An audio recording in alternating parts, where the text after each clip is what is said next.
Hey there peeps, it's me again and I'm back for another video. So let's talk about what is going on lately in the stablecoin market. So before we begin, this video is sponsored by CorionX. So it is a utility token which stands for the adoption, usage, and spreading of stablecoins, CBDCs, open finance, crypto, and DeFi solutions. Introducing them to the world and supports the collaboration of the community, CorionX creates the one platform for stablecoins and leads the money in the right direction movement to succeed in the paradigm shift and using crypto as a digital and programmable money. CorionX is the gas for stablecoin and crypto infrastructures. CorionX provides benefits in usage and trading of stablecoins and DeFi cryptos to its users. Acquire, stake, and use. So for more information about CorionX, just simply go to their official website at corion.io. So let's focus on the news right now. So you can see right here, guys, last June 18th of 2021, published by Brian Cornby of Cointelegraph. So Mark Cuban calls for stablecoin regulation in the wake of Iron Finance bank run. So yeah, this is the latest rug pull in which Mark Cuban had endorsed this one on his tweet, and all of a sudden, well, it's going southward. So in this case, it's extremely rare, especially that Mark Cuban has endorsed it. So it says right here, after a bank run on the Iron Finance protocol cost him dearly, Mark Cuban is calling for regulation to define what a stablecoin is and what collateralization is acceptable. So aside from being a billionaire investor and DeFi proponent, Mark Cuban is also the owner of the Dallas Mavericks basketball team.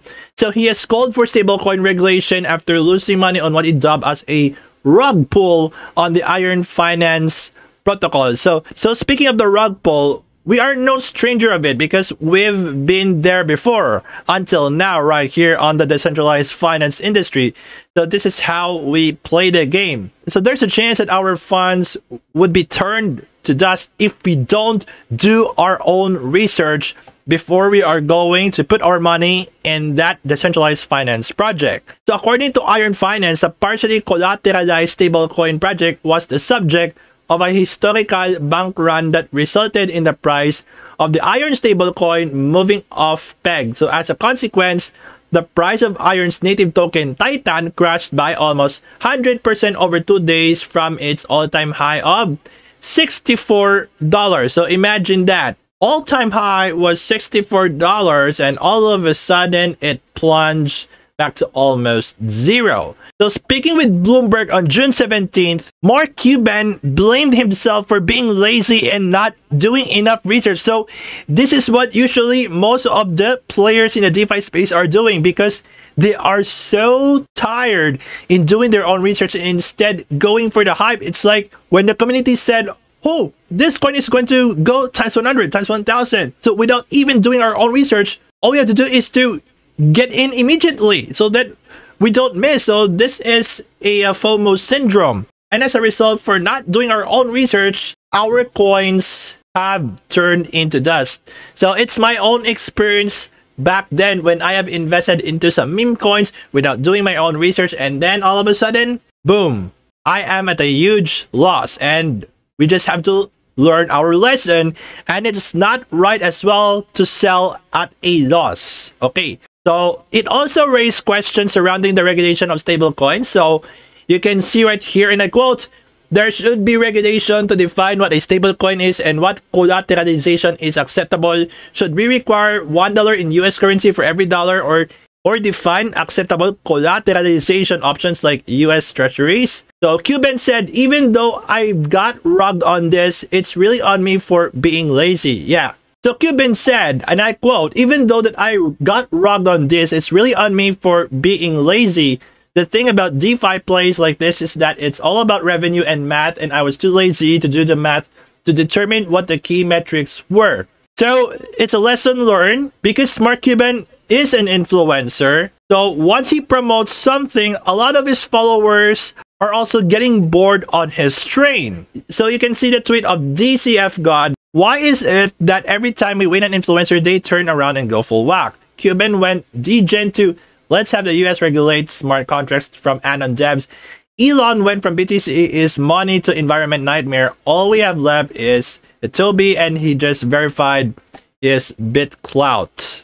According to Kraken CEO Jesse Powell, he has slammed Mark Cuban on Twitter, highlighting that a lack of stablecoin regulation is not the problem. So he said right here, not doing your own research and YOLOing into a terrible investment because your time was worth more than your money is your problem. Just like I said, we have to do our own research. We should take our time researching some in-depth information about the project first before we are going to jump in, especially if that project has anonymous team.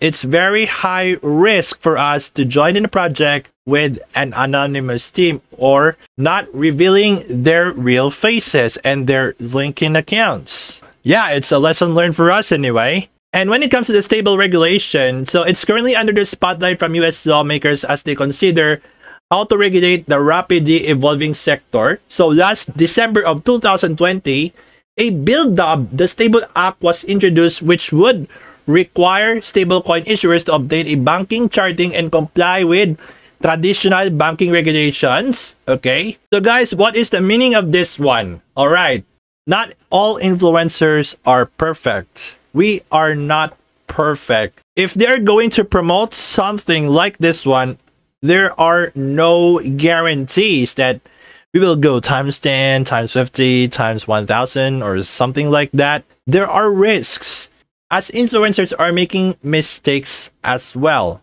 And another article right here coming from Stockhead, from 64 to 0, Mark Cuban, Fred Shibesta caught out as Iron Finance DeFi project collapses.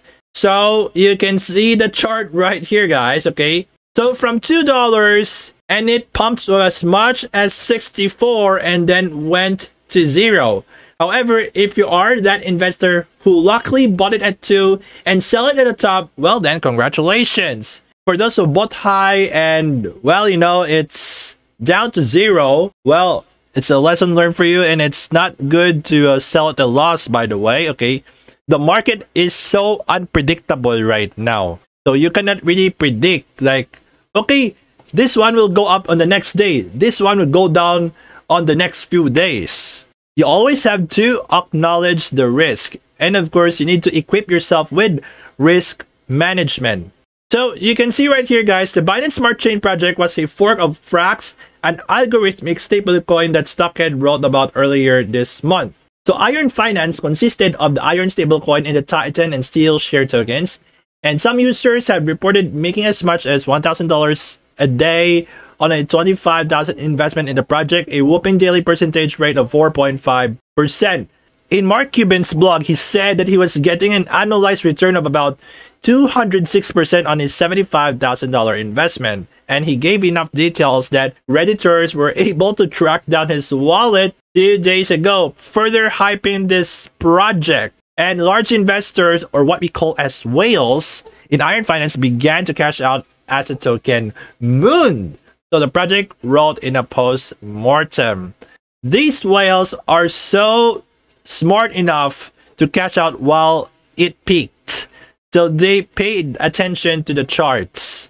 So it says right here, around 10 a.m. UTC on June 16, 2021, we noticed some whales began to remove liquidity from Iron against USDC, or what we call as USD coin, then sold Titan to Iron and then Iron to USDC directly to liquidity pools instead of redeeming Iron, which caused the Iron price off peg. Titan dropped from $65 to $30 in 2 hours, which later recovered in 1 hour to 52, and Iron fully recovered its peg, and regular users remained calm at first, but then around 3 p.m. a few big holders began selling again. So here's the thing, peeps, if you paid too much attention on the charts, once it's peak, of course, you need to take profit immediately, not just hoping that it would rise even further. The most important thing, guys, is that we should be happy to take profit. Just like me, of course, I have bought a token and then weeks later it mooned and I profited like almost 3 times. So I'm really happy for it. So it's really important, guys, that you should take profit. profit is profit anyway.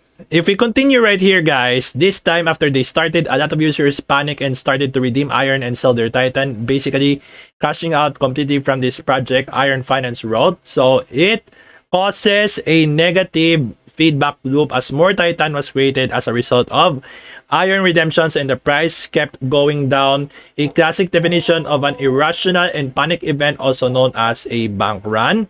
And not everyone was completely buying that exception. So you can see this tweet from Samuel McCullough. Mark Cuban, when Iron Titan blows up for being seriously under-collateralized, you should come take a look at Frax. They cloned it without understanding how to maintain it. No Frax clone has ever survived or ever will. And another one right here from Big Bad Wolf. What is happening from a technical level with Titan? Anyone know? Nothing. It's just there wasn't enough value in the Titan token, so the market cap for it wasn't enough to support the huge growth of Iron, turning it into a Ponzi scheme according to DeFi Dubio. And for Palmer right here, Cuban rugged CT or himself got rugged on Iron Finance. And Mark Cuban said, I got hit like everyone else. Crazy part is I got out, though they were increasing their TVL enough. Then bam. So Mark Cuban is kind of lucky that he got out, okay? But for the others, well, it's just a lesson learned. So guys, what do you think about this? Do you think Mark Cuban is right in calling for stablecoin regulation? So do let me know right here in the comment section. Okay guys, so this is all for now. Thank you so much for tuning into my video. I hope you've learned something on the latest news that I have shared to you lately about the stablecoin regulation being called by Mark Cuban. After that rug pull on Iron Finance, finally don't hesitate or think twice in sharing this to your crypto, blockchain, and DeFi friends out there. And once again guys, this video is sponsored by CorionX. So you just simply go to Corion.io, and I encourage you guys to read their white paper for you to fully understand more about some in-depth information about their project. And also I would highly encourage you guys to follow their official social media channels for you to stay updated about their latest developments. And I'm inviting you all to smash the like button, hit subscribe, and turn on the notification bell for you to stay notified about my latest videos regarding cryptocurrencies, blockchain technology, decentralized finance, and NFTs. And you can follow my social media channels right here or in my YouTube description. Okay guys, so from my freaking home studio, this is Jeff aka Nomad Fury, and see you all on my next video.